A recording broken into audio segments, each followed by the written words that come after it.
शादी में बुला सकते हैं, प्रीति भोज में निमंत्रण भेजा जाता है, शमशान न्योता नहीं भेजा जाता है। तो ठीक उसी प्रकार हम शक्ति बाबू की समाधि में आए हैं, हम आपका स्टेज में थोड़ी आए हैं। आप बोलेंगे जयराम बाबू मेला देखने आ गया, तो हम देखने नहीं आएंगे। हाँ, स्टेज चढ़ जाएंगे, आप बोलेंगे निमंत्रण नहीं था। आपका जो भाषण है बहुत एग्रेसिव ही रहेगा, शहीद का बेटा है, एग्रेसिव ही रहेगा। जुआ जुड़ रहे हैं, जुआ जुड़ेंगे ही, जुआओं को एग्रेसिव पसंद है, एग्रेशन पसंद है। हमारा इरादा यही है, सिस्टम को बदल के रख देना। या तो हम शांत शक्ति की तरह हम भी शांत हो जाएंगे, समाधि ले लेंगे, लेकिन जब तक रहेंगे आवाज गूंजेगी। आखिर अभी यहाँ आप आए हैं तो क्या कुछ युवाओं को आप बताए हैं?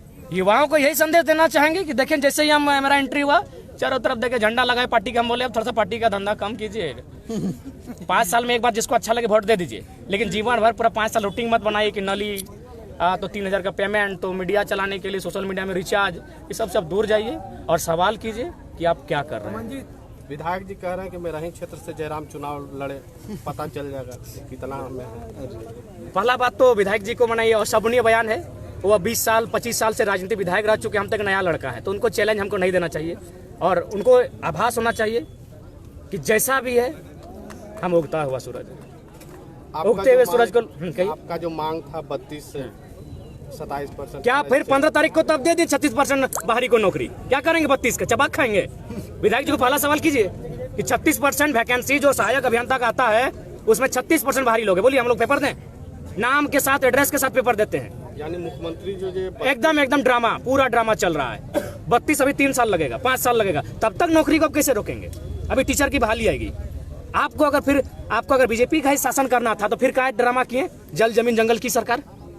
क्या लग रहा है ये 32 केवल राजनीतिक एक प्रोपेगेंडा है? 32 सरकार अपने आप को बचाने के लिए बिल्कुल आनंद फानन में लाई है। आप एक रणनीति तय करके लाते, आप बिल्कुल अगर 32 लाई भी है तो फिर भी हम आभार करते हैं, लेकिन उससे पहले आपके पास क्या विजन है? ठीक है, 32 क्या अभी आप लागू हो गया है?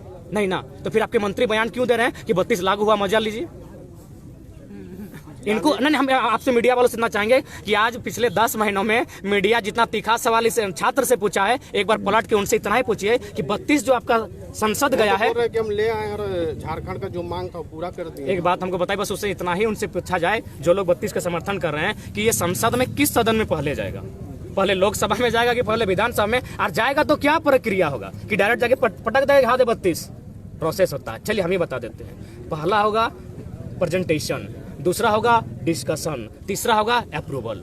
3 प्रोसेस से ये बिल आपका जाके संसद में गुजरेगा। तो पहले इनको पूछिएगा कि डिस्कशन क्या है, अप्रूवल क्या है, प्रेजेंटेशन क्या है। ये विधायक इनको पता नहीं है कि ये सब बिल। तो वही तटपटा सवाल कर रहे हैं कि जरा बिना बुलाए आया। बिना बुलाए का मतलब आप शादी थोड़ी कर रहे हैं, हम समाधि स्थल में आए हैं, इस तरह क्वेश्चन कर रहे हैं। आप चैलेंज कर रहे हैं कि मेरा ही विधानसभा से चुनाव लड़ ले, गजब वाले। अब यहाँ लोग हमको रखने के लिए, हम तो यहाँ थोड़ी पता था कि हमको शब्द रखने के लिए लड़का लोग बोलेगा। अब इन लोग कहीं से माइक लाया है तो गरजेंगे, हम तो बोलेंगे जो सच्चाई है। और मेरा 10 साल का आनंद फानन में क्यों ये 32 का? वही जो उनका को क्या छलने का काम कर रहे हैं? 3 को विधायक जो उनका कलकत्ता में 10-10 लाख लेके पकड़ा गया, सरकार डमाडोल हो रही थी, इधर से आंदोलन चल रहा था। कुछ करप्शन के भी बातें सामने आई। करप्शन सामने है, बिल्कुल करप्शन सामने, आप देख ही रहे हैं। ईडी का छापा रोज पड़ रहा है उन पर, उनके लोगों पर पड़ रहा है। क्या लगता है मुख्यमंत्री जी भी हैं शामिल? बिल्कुल है, उनके नाम पर माइंस चल रहा है, शामिल हैं। आपको गोपनीय बात बता रहे हैं ताकि ये बात कहने के लिए बहुत साहस चाहिए। और ये बड़ा पॉलिटिकल लोग इस बात को नहीं कह पाते, हम स्पष्ट कहते हैं। मुख्यमंत्री के करीब के रिश्तेदार रात को काला सीधा चढ़ा के बगमारा आके कोयला की कमाई लेके जाते हैं।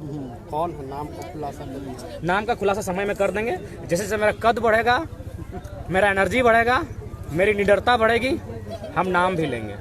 बस इतना जान लीजिए, उनके करीबी रिश्तेदार हैं जो काला सीधा चढ़ा के आते हैं और यहाँ से कोयला की कमाई बगमारा से लेके जाते हैं।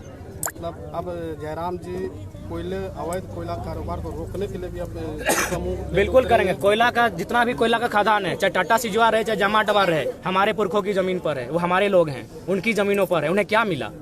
उन्हें क्या मिला? एक नौकरी मिली, साधारण सी नौकरी 40 साल तक। 40 साल के बाद तो फिर वो क्या उनके बच्चों को फिर मिला? इसीलिए अब लड़ाई बहुत लंबी होगी। गोली भी मिला है, गोली भी मिला है, निश्चय ही मिला है। कल 4 को मिला, सॉरी कुछ दिन पहले 4 को मिला, गोली भी मिला है।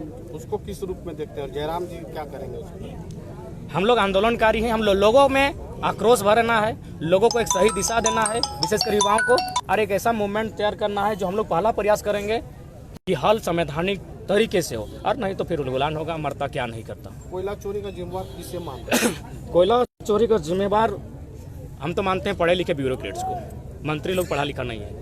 आप तो उसे डट डपकार के बात कर सकते थे, आप 60 साल की सर्विस करते हैं, उन लोग 5 साल के लिए करता है। ब्यूरोक्रेट्स सबसे ज़्यादा दोषी है कोयला चोरी के लिए। धनबाद में 600 करोड़ का कोयला प्रत्येक महीना, उसमें सुनने में आया है पार्टी की क्या जो वर्तमान सरकार है उनके पार्टी के कोई लीडर है वो 800 करोड़ का कोयला उनके नाम पर उतना कमा चुके हैं इस सरकार में, 800 करोड़। जयराम जी PIL दायर करेंगे क्या इस पर? कोशिश है और हमारी बातचीत चल रही है, लेकिन अब शर्त है कि हमारा जो लोग हमारे लिए खड़े होंगे PIL दायर करने में, वे लोग कितने प्रभावशाली होंगे। हम प्रभावशाली हैं, मान के चलिए, हम में निडरता है, लेकिन वे लोग साथ दे पाएंगे कि नहीं, इस पर हम लोग चर्चा चल रही है। और आप जो बात कह रहे हैं इस पर हम लोग कुछ दिन पहले ही चिंतन मंथन कर चुके हैं, और जितने भी लोग हैं जिनको हमको लगता है संशय है, उन पर हम लोग PIL दायर करेंगे। जल जंगल जमीन बचाने वाली सरकार क्या इसी को बेचने आई है, और इस 3 साल में क्या बेच चुकी है? लगभग कुछ ना कुछ तो बेच चुकी है। आपकी जानकारी के लिए बता दें, रांची में कोई नदी का किनारा है जहां अतिक्रमण हुआ था। जब अतिक्रमण पर बुलडोजर चला, चलते चलते पता चला कोई मंत्री जी का आवाज़ है, बुलडोजर रुक गया। तो सरकार का कथनी करनी अंतर है? बिल्कुल, कथनी और करनी में अंतर है। एक IAS के यहाँ से 25 करोड़ बरामद होता है, एक मामूली सा प्रतिनिधि के यहाँ पैसा बरामद होता है।